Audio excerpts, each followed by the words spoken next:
Malu, iya malu. Tapi dari sana ya aku sadar bahwa memang sekat di antara guru dan siswa pada saat itu sudah tidak ada gitu loh. Sehingga ya aku terima karena memang aku melakukan kesalahan ya. Sehingga mereka berani untuk menegur aku. Dan itu lebih aku sukai daripada siswa yang diam-diam terus ngobrol di belakang gitu loh. Lebih baik ngobrol di depan disampaikan karena itu buat evaluasi untuk diriku juga.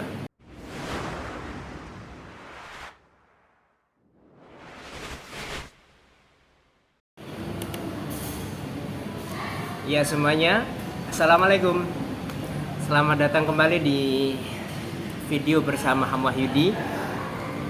Dan yang mana pada kali ini kita akan membahas berkenaan tentang pendidikan ya.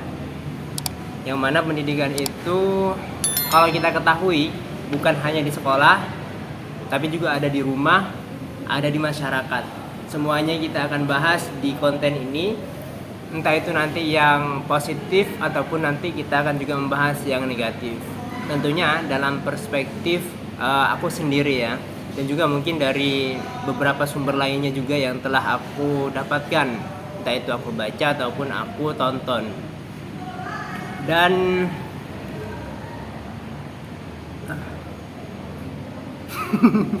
gak apa ya. Pada kali ini kita akan mengobrol berkenaan tentang pengalamanku sendiri yang mana sudah melalui tahapan berada di kampus. Dan ternyata apa yang kita dapatkan di kampus itu bukan 100% mendukung kita ketika kita berada di dunia nyata ketika kita kerja. Tapi ketika kita kerja perlu mendapatkan pengalaman-pengalaman baru yang mana itu adalah hal-hal yang berharga yang kita dapatkan di tempat kerja kita sendiri. Dan kalau kita ketahui sendiri, pengalamanku ketika bekerja itu sudah 2 tahun ya teman-teman. 2 tahun mengajar di sekolah yang mana seperti yang saya sampaikan, apa yang kita dapatkan di kampus berkenaan tentang mata kuliah itu membantu kita untuk terjun di lapangan, tapi tidak 100%. Kenapa saya mengucapkan seperti ini? Karena yang pertama, kita khususnya guru ya, itu kan mendapatkan mata kuliah pertama micro teaching, yang kedua itu ada magang, yang mana keduanya ini merupakan praktik yang menjadi dasar kita ketika kita mengajar langsung di lapangan. Namun teman-teman sekalian, dari kedua ini ternyata tidak bisa dijadikan patokan kita untuk mengatakan bahwa kita sukses mengajar atau tidak. Karena memang di antara keduanya ini terkadang ada manipulasi yang dilakukan. Yang pertama adalah micro teaching ya. Micro teaching dilakukan ketika semester 6 atau semester 7 ya, atau semester 5 gitu. Itu kita lakukan mengajar tapi tidak secara langsung ya, mengajar teman kita sendiri. Sehingga apa? Sehingga ketika kita mengajar, ya teman kita itu sudah pintar gitu loh. Ketika kita bertanya ke teman kita ya, 10 pangkat 2 berapa? Pasti teman kita langsung menjawab 100 gitu kan. Berbeda halnya ketika kita nanti mengajar di sekolah, khususnya pada saat ini adalah sekolah dasar. Maka teman-teman sekalian, ya kita harus mengajar mulai dari nol gitu loh. Kalau misalnya kita mengajar di kelas 1 gitu kan ya, begitu juga di kelas 2, kelas 3. Dan itu memang membutuhkan kesabaran yang ekstra. Jadi magang ini setidaknya membantu kita lah ya, tapi tidak semuanya karena di magang ini tidak real. Setelah itu yang kedua adalah ketika aku berada mengikuti magangnya itu kalau nggak salah ada 3 ya. Yang pertama itu adalah magang 1 berkenaan tentang struktural yang ada di sekolah. Yang kedua adalah magang 2 berkenaan tentang media-media sepertinya, media pembelajaran dan bagaimana cara mengajar gitu kan ya. Tapi itu hanya teorinya, kita masuk ke kelas gitu kan, mengamati. Dan yang ketiga itu lebih mengarah kepada lesson study. Lesson study itu adalah kita mengajar siswa di sekolah, entah itu di SD, SMP atau SMA gitu kan ya. Dan lesson study ini yang awalnya menurut saya itu adalah pendukung dalam mendapatkan pengetahuan dalam mengajar secara real gitu kan ya. Ternyata tidak 100% juga memberikan kita pelajaran berkenaan tentang mengajar di kelas. Karena apa?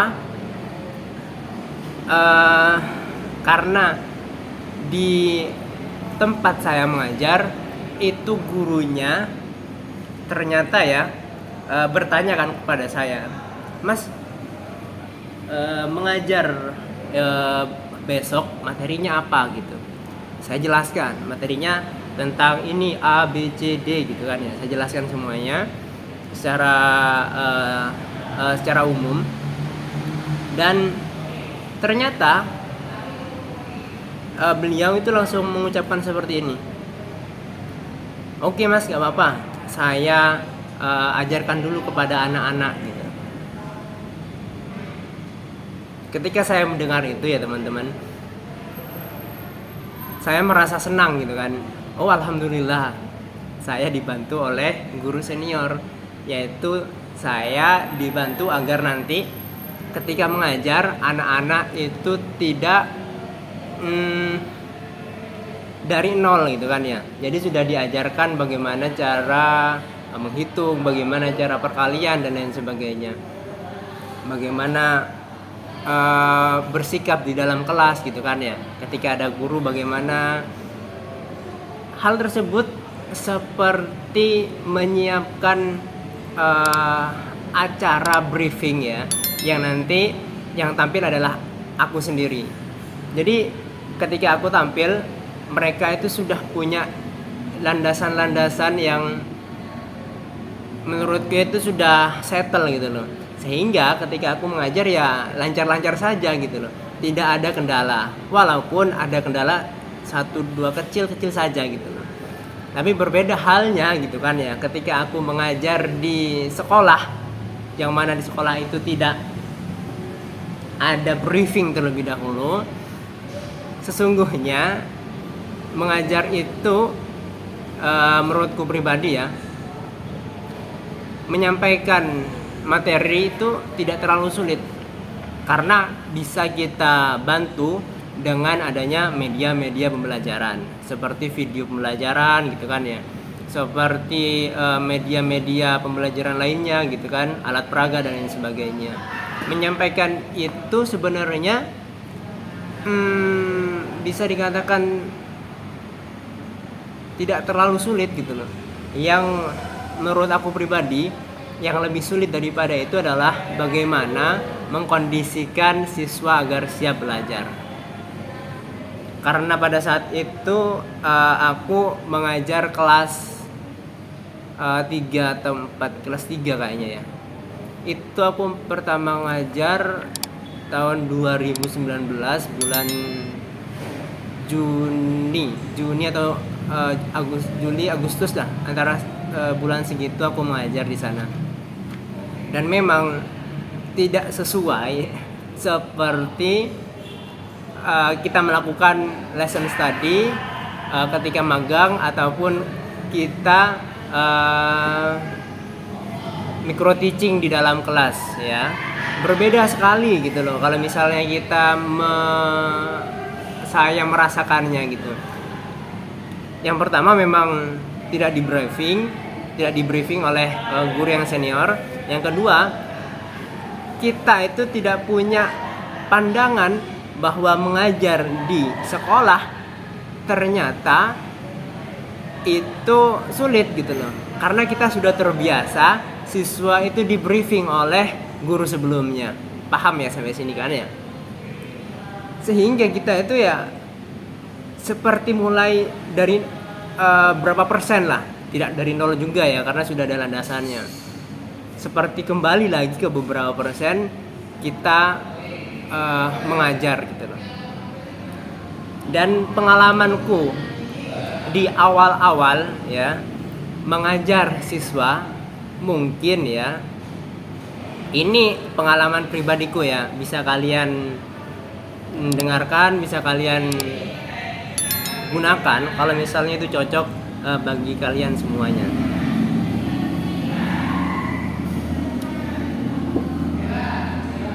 Yang pertama, ketika siswa itu rame gitu kan ya, pada pembahasan kita memang bagaimana caranya agar siswa itu yang rame bisa antang gitu loh, diam nggak gitu kan. Yang pertama saya lakukan itu adalah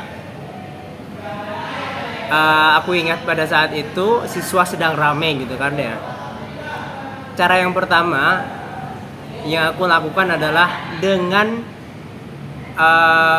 mengeluarkan suara di atas keramaian yang siswa keluarkan, yang siswa sampaikan gitu loh.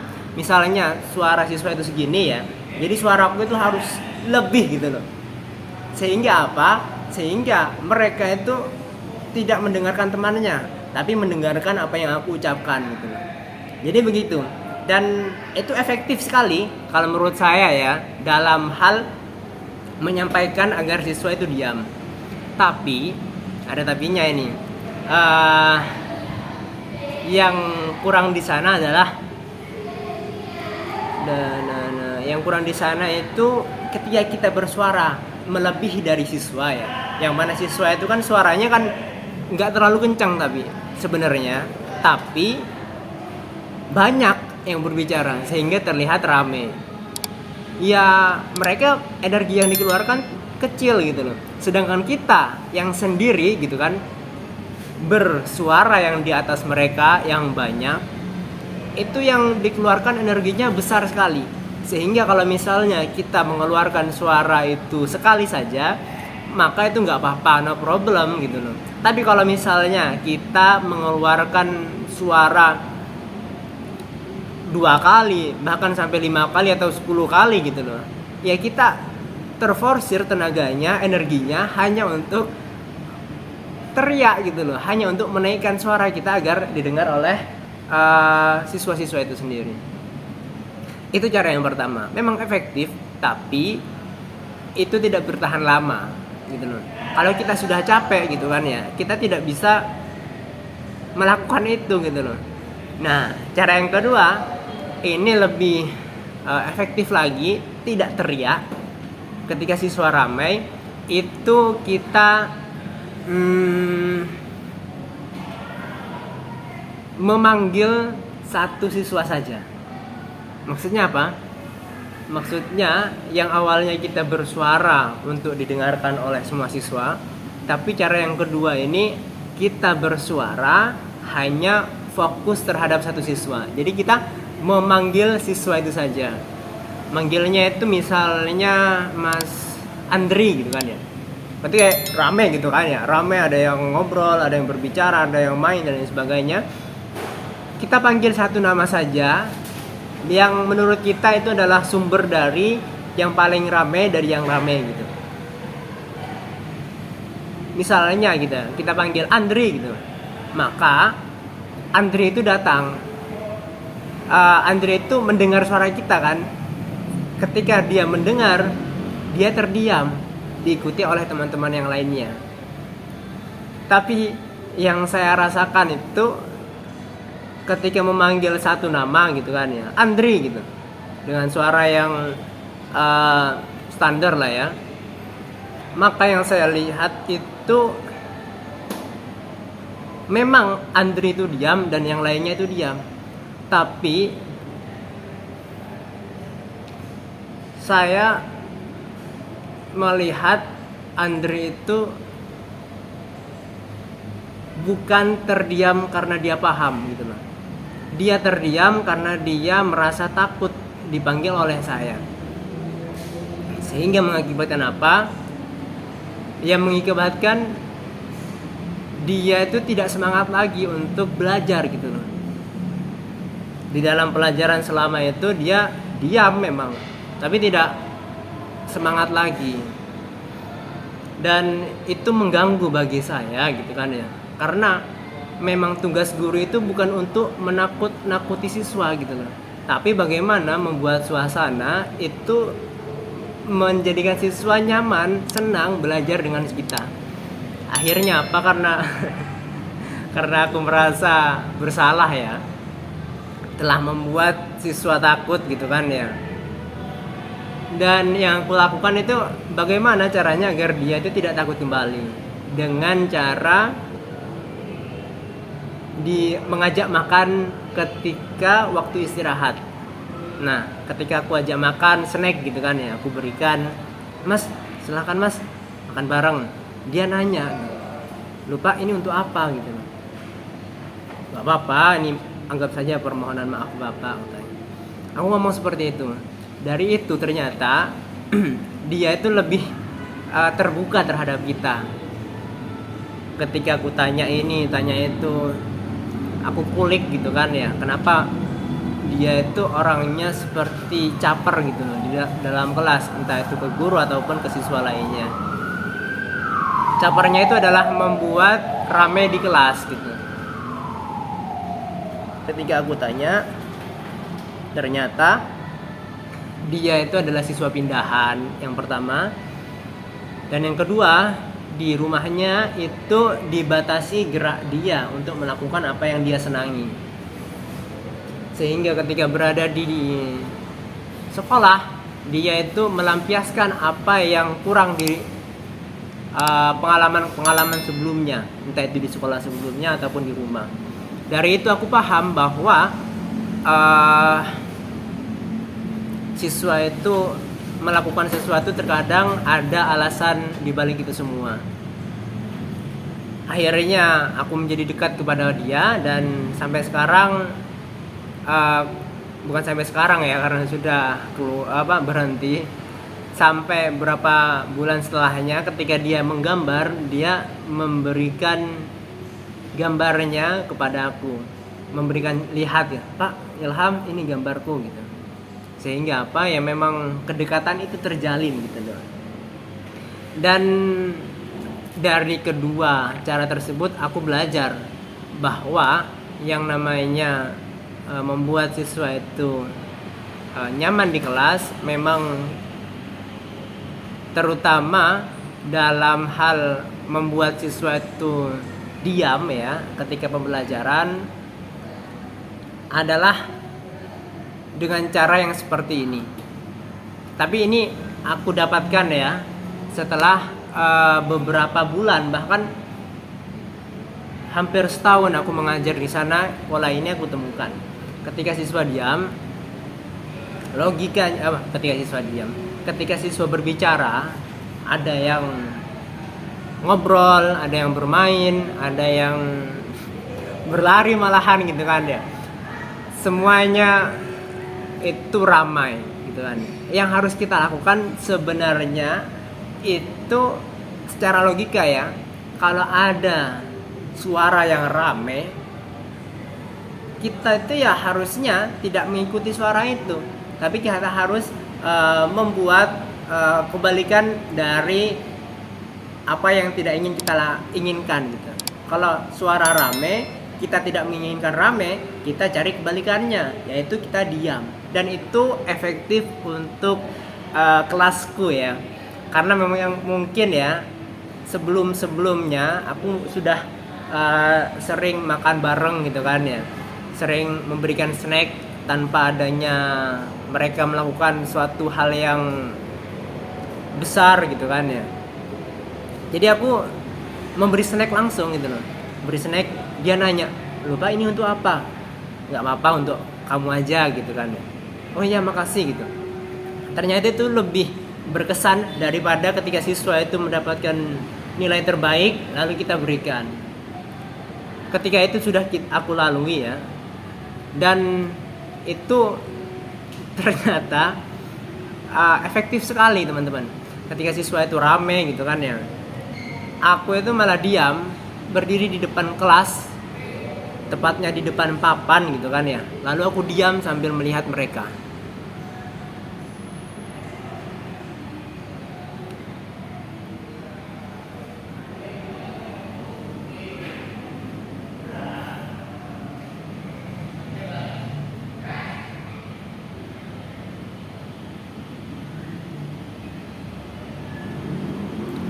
Ketika itu aku lakukan teman-teman, mungkin pertama tidak dinotis oleh mereka, tapi setelah ada satu aja yang melihat bahwa aku diam sambil mengamati mereka itu ramai gitu kan ya, itu akan menyebar kepada yang lain. Anak yang ternotis itu langsung manggil temannya, diam, Pak Ilham diam gitu. Beneran ini. Yang ngobrol itu diam gitu kan ya, yang bermain itu langsung menaruh mainannya, yang jalan, yang lari itu langsung diam di tempat. Setelah diam di tempat, pelan-pelan dia duduk di tempat kursinya. Sehingga memang setelah semuanya diam gitu kan, aku juga diam gitu. Aku tanya ke mereka, "Sudah semuanya?" Mereka bingung. Kan ada yang berani jawab kan, "Ya sudah Pak." Ternyata mereka itu paham bahwa yang dilakukan mereka itu adalah salah gitu loh, bahwa keramaian yang mereka akibatkan itu adalah suatu hal yang salah, sehingga mereka menjawab, "Ya sudah Pak," gitu loh. Berarti kan dia sudah melakukan hal keramaian gitu loh. Dan akhirnya semuanya diam. Dan memang itu adalah, menurutku adalah cara yang ampuh ya untuk mendiamkan suasana kelas yang ramai. Dan itu aku lalui ketika memang tidak ada sekat di antara guru dan siswa gitu loh. Jadi sekat antara guru dan siswa itu tidak ada, sudah menjadi satu gitu loh. Sehingga aku bisa mengamati mereka dari ketika aku telat gitu loh. Mereka tidak malu-malu meneriakkan kepada aku, Pak Ilham telat gitu. Dan itu tidak hanya dilihat oleh satu kelas gitu loh.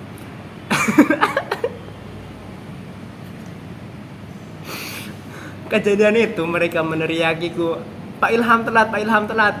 Itu dilakukan sebelum apel pagi, yang mana dilihat oleh seluruh siswa kelas 1 sampai kelas 6, seluruh guru gitu kan ya.